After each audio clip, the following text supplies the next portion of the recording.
Psychologist దగ్గరికి ఎందుకు sir? 2 సార్లు చెప్పలేను, వాడికి చెప్పేటప్పుడు విను. ఇంతకీ మీ సమస్య ఏంటో చెప్పండి. కురిసింది వాన నా గుండెలోన నీ చూపులే జల్లుగా. దెర్ ఇస్ నో ప్రాబ్లం, సమస్య లేదు. మీకు అర్థం కావట్లేదు సార్, నా భార్యకి నేనంటే ప్రాణం. మరి ఇదంతా అక్కడ నీకెందుకు గుర్తుకు రాలేదు? మా సార్ ప్లేస్ మీరుంటే నిజం చెప్పు, మీకు మీ ఆడ గుర్తురా? ఎక్కువ శాతం మొగుళ్ళకి ఆ టైంలో ఆళ్ళ పిల్లలు గుర్తుకురారు. రామ్ ని అనుమానించడమా? మగాళ్ళు ఎలా ఉండాలి అన్నదానికి రోల్ మోడల్ రామ్.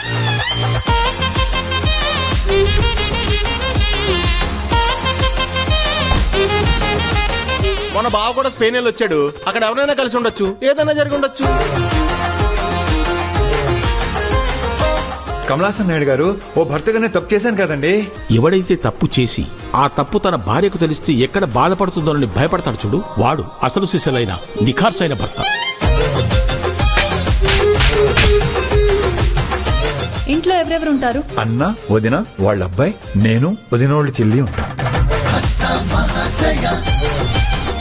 వైఫ్ ఉందని ఎందుకు చెప్పలేదు? వదినోళ్ళు చెల్లి అంటే నా వైఫేగా కాదా?